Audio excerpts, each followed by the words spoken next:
banget untuk keadilan kakak. Ini adalah untuk waktu wawancara mengenai analisis SWOT yang dilakukan oleh warung ibu. Baik Ibu, terima kasih atas waktunya. Kami di sini datang untuk mewawancara Ibu tentang bagaimana analisis SWOT yang Ibu jalankan di warung Ibu. Pertanyaan pertama saya, nama warung Ibu apa ya? Warung nasi balap Bujak Lombok. Apakah ada filosofi dari di balik nama warung itu? Kita kan makanan khas Pulau Lombok, jadinya kita kasih nama itulah. Oh, iya. Kalau boleh tahu sejak kapan warung ini didirikan? Dari tahun 2019. Nah, kita mau belajar usaha, terus atau bisnis. Terus kenapa kita kasih nama nasi balap Puyung? Itu berasal dari Desa Puyung, Pulau Lombok, begitu. Jadi kenapa dinamakan nasi balap? Ini ya cepat saji secara tradisional. Kalau secara modernnya kan junk food, kayak McDonald, kayak KFC, tapi ini secara tradisionalnya orang Lombok, jadi balap Puyung gitu. Terus apalagi yang bisa tanya? Kalau dari saya, usaha kafe ini apakah didirikan oleh ibu sendiri atau secara kolektif? Pertama memang kita dari dulu kita buka usahanya secara sendirilah, atas kemauan. Mungkin kita suka masak, kita dasarnya di situ. Kedua, saya sudah mulai dari NTB Bima sana saya buka usaha.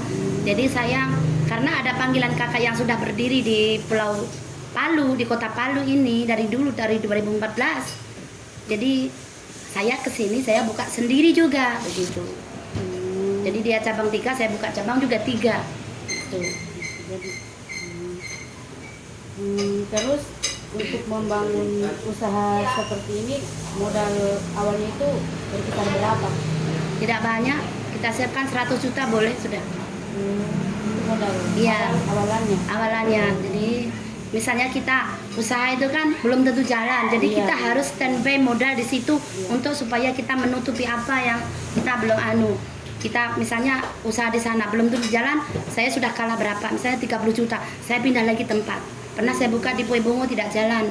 30 juta saya rugi. Tuh? Iya. Saya lagi cari sudah ada di Palupi. Saya lagi cari lagi di Impres. Tidak jalan lagi di sana. 30 juta juga lagi kalah saya. Lagi saya cari tempat lagi di Ponorogo. Habis itu jalan lagi. Habis itu sudah selesai jalan, kita mau kembangkan lagi. Kalau di Mamboro atau lain tempat di sini terlalu jauh, kita tidak mampu. Jadi kita tidak sengaja ya buka di sini lagi. Nah, begitu.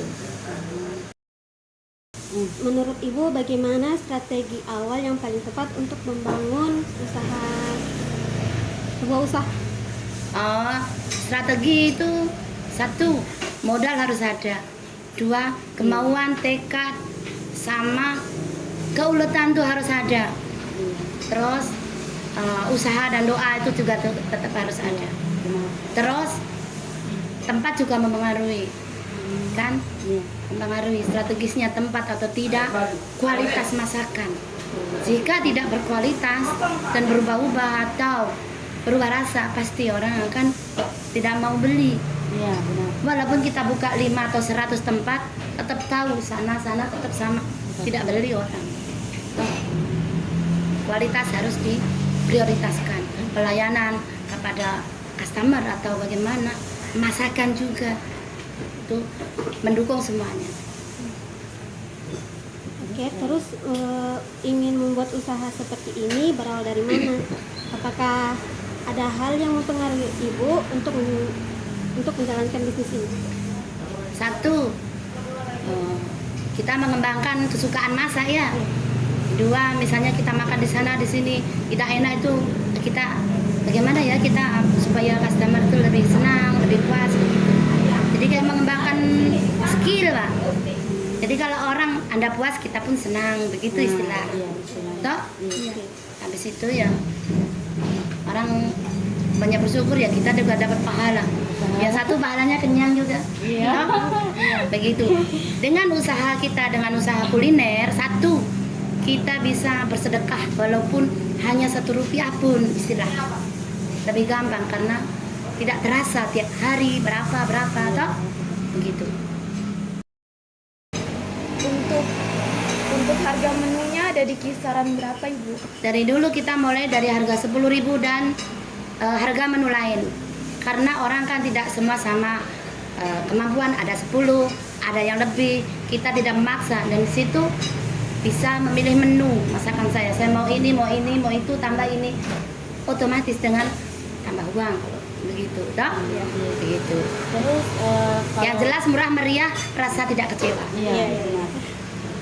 Terus kalau pendapatannya biasa berapa per hari pendapatan? Per hari. Kalau pertama-tama itu ya jangan dibilang, namanya pertama cari customer, toh? Oh iya. Nah, ini yang dibilang per harinya yang sudah normal, Iya, per hari. satu warungnya. Iya. Nggak tahu juga ya kalau dan 2,5 juta, tergantung kita kalau ada pesanan 2,5 juta, 2 juta. Kalau pas sepi kayak corona kemarin kita ibarat 800, 700 dulu corona. Sekarang kan sudah tidak corona lagi. Corona. Ya. Jadi banyak. Bukan juga banyak. Jadi artinya bisa beli rokok suami, kita bisa putar balik untuk modal toh, begitu. Bisa menggaji orang, bisa membantu orang, begitu nih. Kalau menurut Ibu sendiri apa sih bagian tersulit dari menjadi seorang pengusaha? Bagian tersulit jika menghadapi hal-hal yang mahal, barang-barang seperti sekarang ini. Contohnya Rija 170, beras itu hari, minyak itu hari, telur ini stabil, ayam stabil. Yang kita belum stabil itu Rija, itu hari beras. Minyak sudah turun, lagi beras sudah turun. Sekarang tidak begitu kaget lah, tidak turun-turun sekali juga Rija sekarang. Dan harga-harga yang tidak stabil ini, jadi kita harus mau tidak mau tetap kita berjalan. Yang penting ada perputaran untuk buka lagi dan jual lagi, begitu saja.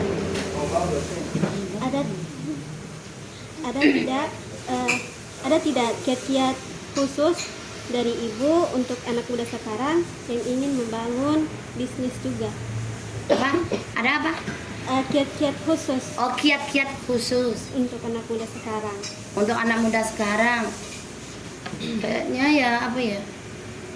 Rajin, ulet itu ya tetap tidak luntur itu dari awal dan akhir itu. Ya, kalau orang kita tidak ada salahnya kita berbisnis kuliner.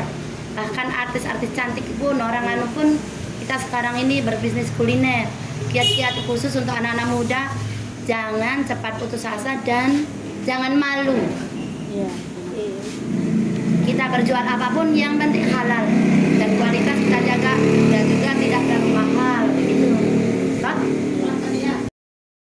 Baik Ibu, terima kasih atas waktunya, atas wawancara ini. Saya ucapkan sekali lagi terima kasih.